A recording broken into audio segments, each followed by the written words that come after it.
अमरनाथ में प्राकृतिक रूप से बर्फ के शिवलिंग निर्मित होते हैं। शिवलिंग का निर्मित होना समझ में आता है, लेकिन इस पवित्र गुफा में हिम शिवलिंग के साथ ही एक गणेश पीठ व एक पार्वती पीठ भी हिम से प्राकृतिक रूप से निर्मित होता है। पार्वती पीठ ही शक्तिपीठ स्थल है। यहाँ माता सती के कंठ का निपात हुआ था। पार्वती पीठ 51 शक्तिपीठों में से एक है। यहाँ माता के अंग तथा आभूषण की पूजा होती है।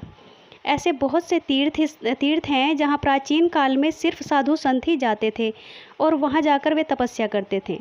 बाबा अमरनाथ कथा।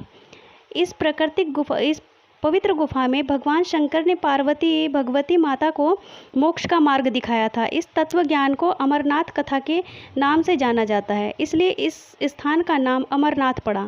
यह कथा भगवती पार्वती तथा भगवान शंकर के बीच हुआ संवाद है। यह उसी तरह है जिस तरह कृष्ण और अर्जुन के बीच संवाद हुआ था।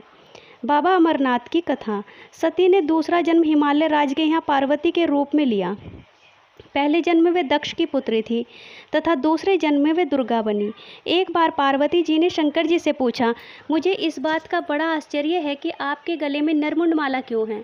भगवान शंकर जी ने बताया, पार्वती जितनी बार तुम्हारा जन्म हुआ है उतने ही मुंड मैंने धारण किए हैं। पार्वती बोली, मेरा शरीर नाशवान है, मृत्यु को प्राप्त होता है, परंतु आप अमर हैं, इसका कारण बताने का कष्ट करें। मैं भी अजर अमर बनना चाहती हूँ। भगवान शंकर ने कहा, यह सब अमर कथा के कारण है। यह सुनकर पार्वती जी ने शिव जी को कथा सुनाने का आग्रह किया, परंतु वर्षों तक भगवान शंकर ने इसे टालने का प्रयास किया। लेकिन पार्वती जी की जिज्ञासा बढ़ती गई। तब उन्हें लगा कि अब कथा सुना देना चाहिए। अब सवाल यह था कि अमरनाथ कथा सुनते वक्त कोई अन्य जीव इस कथा को न सुने। इसलिए भगवान शंकर 5 तत्वों पृथ्वी, जल, वायु, आकाश और अग्नि का परित्याग करके इन पर्वतमालाओं में पहुंच गए और अमरनाथ गुफा में भगवती पार्वती जी को अमर कथा सुनाने लगे।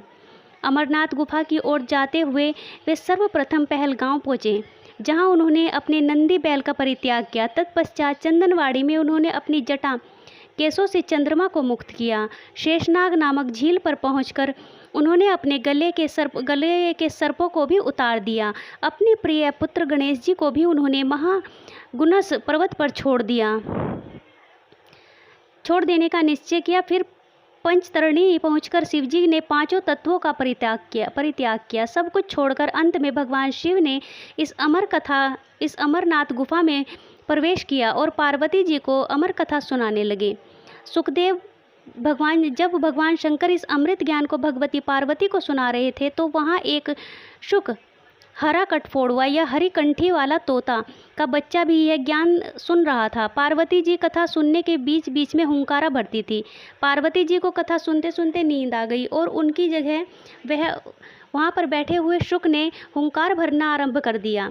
जब भगवान शिव को यह बात ज्ञात हुई तब वे शुक को मारने के लिए दौड़े और उसके पीछे अपना त्रिशूल छोड़ा। शुक जान बचाने के लिए तीनों लोकों में भागता रहा। भागते भागते वे व्यास जी के आश्रम में आया और सूक्ष्म रूप बनाकर उनकी पत्नी वाटिका के मुख में घुस गया। वह उनके गर्भ में रह गया। ऐसा कहा जाता है कि ये 12 वर्ष तक गर्भ से बाहर नहीं निकले थे। जब भगवान श्री कृष्ण ने स्वयं आकर इन्हें आश्वासन दिया कि बाहर निकलने पर तुम्हारे ऊपर माया का प्रभाव नहीं पड़ेगा, तभी ये गर्भ से बाहर निकले और व्यास जी के पुत्र कहलाए। श्री अमरनाथ की कथा के साथ ही कबूतरों की कथा भी जुड़ी हुई है। इस कथा के अनुसार एक समय महादेव संध्या के समय नृत्य कर रहे थे कि भगवान शिव के गण आपस में ईर्ष्या के कारण कुरु कुरु शब्द करने लगे। महादेव ने उनको श्राप दे दिया कि तुम दीर्घकाल तक यह शब्द कुरु कुरु करते रहो। तदुपरांत वे रुद्र रूपी गण उसी समय कबूतर हो गए और वहीं उनका स्थायी निवास हो गया। माना जाता है कि यात्रा के दौरान पावन अमरनाथ गुफा में इन्हीं दोनों कबूतरों के भी दर्शन होते हैं। यह आश्चर्य ही है कि जहां ऑक्सीजन की मात्रा नहीं के बराबर है और जहां दूर दूर तक खाने पीने का कोई साधन नहीं है, वहां ये कबूतर किस तरह रहते होंगे। यहाँ कबूतरों के दर्शन करना शिव और पार्वती के दर्शन करना माना जाता है। पार्वती जी भगवान सदाशिव से कहती हैं, प्रभु मैं अमरेश महादेव की कथा सुनना चाहती हूँ। मैं यह भी जानना चाहती हूँ कि महादेव गुफा में स्थित होकर अमरेश क्यों और कैसे कहलाए। सदाशिव भोलेनाथ बोले, देवी आदिकाल में ब्रह्मा प्रकृति स्थावर पर्वत आदि जंगल मनुष्य संसार की उत्पत्ति हुई। इस कर्मानुसार देवता ऋषि पितर गंधर्व राक्षस सर्प यक्ष भूतगण, कुष्मांड, भैरव, गीदड़, दानव आदि की उत्पत्ति हुई। इस तरह नए नए प्रकार के भूतों की सृष्टि हुई, परंतु इंद्र आदि देवता सहित सभी मृत्यु के वश में थे। इसके बाद भगवान भोलेनाथ ने कहा कि मृत्यु से भयभीत देवता उनके पास आए। सभी देवताओं ने उनकी स्तुति की और कहा कि हमें मृत्यु बाधा करती है। आप कोई ऐसा उपाय बताइए जिससे मृत्यु हमें बाधा न करे। मैं आप लोगों की मृत्यु के भय से रक्षा करूंगा। यह कहते हुए सदाशिव ने अपने सिर पर से चंद्रमा की कला को उतारकर निचोड़ा और देवगणों से बोले, यह आप लोगों के मृत्यु रोग की औषधि है। उस चंद्रकला के निचोड़ने से पवित्र अमृत की धारा बह निकली और वही धारा बाद में अमरावती नदी के नाम से विख्यात हुई। चंद्रकला को निचोड़ते समय भगवान सदाशिव के शरीर पर जो अमृत बिंदु गिरे वे सूख गए और पृथ्वी पर गिर पड़े। पावन गुफा में जो भस्म हैं वे इसी अमृत बिंदु के कण हैं जो पृथ्वी पर गिरे थे। सदाशिव भगवान देवताओं पर प्रेम न्यौछावर करते समय स्वयं द्रवीभूत हो गए। देवगण सदाशिव को जल स्वरूप देखकर उनकी स्तुति में लीन हो गए और बारंबार नमस्कार करने लगे।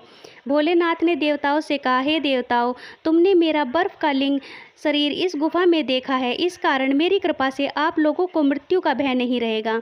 अब तुम यहीं पर अमर होकर शिव रूप को प्राप्त हो जाओ। आज से मेरा यह अनादि लिंग में शरीर तीनों लोकों में अमरेश के नाम से विख्यात होगा। देवताओं को ऐसा वर देकर सदाशिव उस दिन से लीन होकर गुफा में रहने लगे। भगवान सदाशिव ने अमृत रूप सोमकला को धारण कर देवताओं की मृत्यु का नाश किया। तभी से उनका नाम अमरेश्वर प्रसिद्ध हुआ।